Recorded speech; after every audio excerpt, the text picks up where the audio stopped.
Nós somos imensamente influenciados pelas pessoas que nós escolhemos ter ao nosso redor. E aquilo que nós somos hoje é profundamente instigado pelas pessoas que nos inspiram.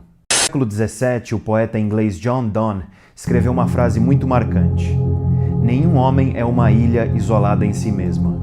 E essa ideia, essa pequena ideia que parece muito simples, na verdade tem implicações gigantescas. E é sobre isso que eu quero falar aqui hoje. Você já deve ter parado para pensar que quando eu vejo a cor azul e conto para você que aquilo é azul, mesmo que você concorde comigo que de fato aquilo se trata de azul, você nunca vai saber de verdade se o azul que eu tô vendo é o mesmo que você está vendo. E é claro que esse azul que eu, você e as outras pessoas veem provavelmente é muito semelhante. Afinal de contas, nós temos côneas e bastonetes nos nossos olhos que são muito semelhantes e nós temos um cérebro que é muito semelhante também. É por isso que existe uma ciência da mente, a psicologia. Se não houvesse um certo grau de semelhança entre as experiências psicológicas que as pessoas têm, não seria possível construir uma ciência a respeito dessas experiências psicológicas. Mas ser muito semelhante não significa que é idêntico. A complexidade de organização e funcionamento do cérebro é muito grande. É por isso que existe uma ciência da mente, a psicologia. Se não houvesse um certo grau de semelhança entre as experiências psicológicas que as pessoas têm, não seria possível construir uma ciência a respeito dessas experiências psicológicas. Mas ser muito semelhante não significa que é idêntico. A complexidade de organização e funcionamento do cérebro é muito grande. Nenhum cérebro é 100% idêntico ao outro. E é por isso que as pessoas são tão diferentes nos diversos aspectos da vida. Então é óbvio que a minha experiência de azul é muito particular, é muito subjetiva, é muito minha. Até porque o azul pode me remeter aos anos em que eu cresci na praia ou às memórias afetivas que eu possuo em relação à cor azul ao longo da minha vida. Essas e outras nuances fazem com que a minha experiência de azul seja fundamentalmente diferente da sua. Em outras palavras, você nunca vai ter a mesma experiência de azul que eu tenho, assim como eu nunca vou ter a mesma experiência de azul que você tem. É fácil perceber isso com um exemplo. Imagine uma pessoa que nasceu daltônica, uma pessoa que nasceu sem a capacidade de discernir quaisquer cores. Imagina que eu vou tentar explicar para essa pessoa o que é a cor azul. Eu posso até tentar explicar as características físicas da luz e da própria cor azul, como o comprimento da onda, o espectro eletromagnético e por aí vai. No entanto, essa pessoa nunca vai ter a experiência de azul, assim como ela nunca vai ser capaz de comparar as suas experiências de azul com as minhas.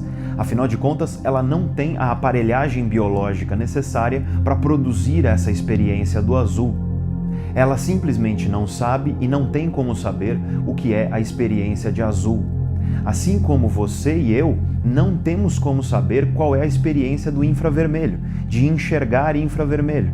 Toda vez que você aperta o botão no seu controle remoto e ele emite a luz infravermelha, você não está tendo a experiência daquilo, apesar da gente conseguir entender a física por trás desse processo. Da mesma maneira, a minha experiência de amor, por exemplo, é fundamentalmente diferente da sua. Quando você vira para uma pessoa e fala "eu te amo", e essa pessoa vira e responde "eu também te amo", é forçoso reconhecer que essa experiência de amor que você tem é provavelmente diferente da experiência de amor que a pessoa diz ter por você. E isso nos leva a duas reflexões. Em primeiro lugar, aquilo que eu chamo de humildade psicológica. É comum os pais chegarem aos filhos e dizerem a seguinte frase: "Você tem tudo para ser feliz". Agora você já deve ter percebido que essa frase está errada. A frase correta nesse caso seria: "Você tem tudo que eu acredito que no teu lugar me faria feliz". Afinal de contas, a experiência de felicidade do teu filho pode ser e provavelmente é muito diferente da sua. Ou então é muito comum você ver julgamentos morais incisivos a respeito de pessoas que sofrem com depressão. A pessoa com depressão é frequentemente chamada de fraca, covarde, preguiçosa. As pessoas viram para a pessoa com depressão e dizem coisas como, por exemplo, "você precisa ter força de vontade", por aí vai. Acontece que nós sabemos hoje que o cérebro da pessoa com depressão tem déficits em uma série de circuitarias. Ou seja, é um cérebro fundamentalmente diferente de um cérebro saudável. Pedir a uma pessoa com depressão que ela veja o mundo de maneira mais alegre, ou então que ela tenha força de vontade e por aí vai, é a mesma coisa que você pedir a um daltônico que ele tenha a experiência de azul. É um egocentrismo psicológico que acontece naturalmente. Um egocentrismo que faz com que a gente queira impor às outras pessoas as nossas experiências particulares de mundo, impor as nossas crenças, impor as nossas visões, impor as nossas percepções. A primeira proposta que eu tenho a você, então, é a seguinte: tenha consciência de que as experiências de mundo das outras pessoas são provavelmente diferentes das suas. Como disse o grande filósofo Spinoza, nós não devemos odiar, desprezar, ridicularizar, invejar ou nos irritar com as pessoas. Nós devemos compreendê-las. E isso eu chamo de humildade psicológica. E a segunda reflexão derivada disso tudo é a seguinte: se de fato eu nunca vou sentir o que você sente e você nunca vai sentir o que eu sinto, então parece que o poeta John Donne, que eu mencionei no começo do vídeo, estava errado.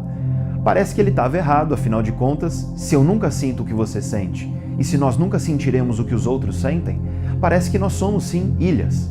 Afinal de contas, estamos isolados em nós mesmos. Mas isso não é correto. Nós somos um animal profundamente social. Como eu já disse em outro vídeo, publicado aqui no nosso canal, chamado O que nos faz felizes, o cérebro humano é um cérebro social.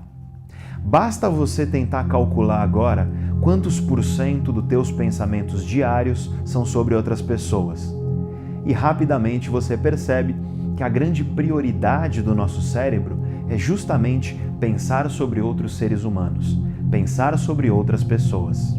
Nosso cérebro possui circuitos dedicados a compreender as outras pessoas, a sentir o que elas estão sentindo, a dividir o nosso mundo com o mundo do outro. Todo mundo, por exemplo, costuma ter aquele amigo que eu chamo de amigo cemitério. Sabe aquela pessoa que quando você sai com ela, ela só fala de desgraça, só fala de coisa ruim, de coisa negativa? O que acontece com você quando você sai com pessoas assim? Você já deve ter percebido que parece que você absorve a negatividade da pessoa. Assim como pode ocorrer o contrário. Quando você está rodeado de pessoas que te são queridas, pessoas que te influenciam positivamente, geralmente você se sente mais motivado, mais energizado, mais positivo. Tem gente que acha que isso é aura ou coisa parecida, mas não é bem isso que as evidências científicas nos dizem. O que as evidências científicas nos mostram é que o nosso cérebro é uma espécie de antena social. Uma poderosa antena social que está o tempo inteiro, de maneira largamente inconsciente, observando e interpretando o que outras pessoas pensam e sentem, e fazendo com que nós pensemos e sintamos coisas semelhantes. Tudo isso para que nós estejamos mais coesos dentro dos grupos onde nós estamos inseridos. Então, nenhum homem é uma ilha. Nós somos todos parte de um grande continente social.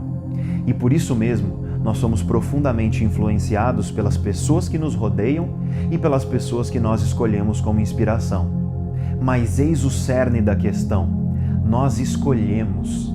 Nós podemos escolher estar próximos a pessoas negativas, a pessoas que apequenam a nossa vida, pessoas que nos entristecem, nos angustiam, nos fazem mal.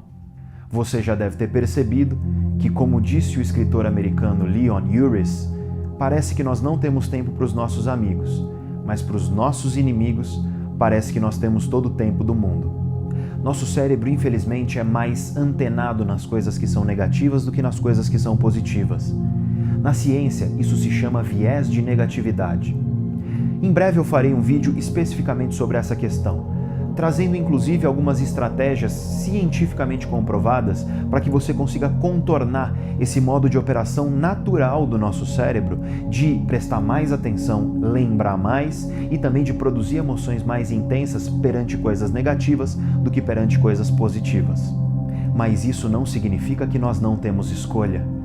Nós podemos escolher estar próximos a pessoas que nos engrandecem, a pessoas que nos inspiram a ser maiores e melhores, a pessoas que evocam aquilo que há de melhor em nós. Tem muita gente no mundo que, por não conseguir crescer por si própria, precisa diminuir você para se sentir grande. Você sabe de quem eu estou falando? Os invejosos e as pessoas de mau caráter, por exemplo. Se você se deixar influenciar por essas pessoas, se você estiver rodeado por essas pessoas, isso só vai te diminuir. Só vai fazer você sentir tristeza e angústia. Só vai fazer você olhar para trás e duvidar, em vez de olhar para frente e construir. O grande físico Isaac Newton disse uma frase que me marcou profundamente. Se hoje eu enxergo mais longe, é por estar em pé sobre os ombros de gigantes.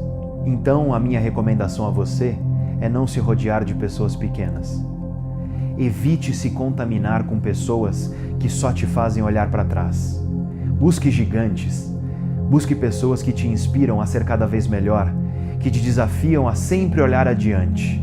Pessoas que te permitam construir um mundo pessoal cada vez mais rico e próspero.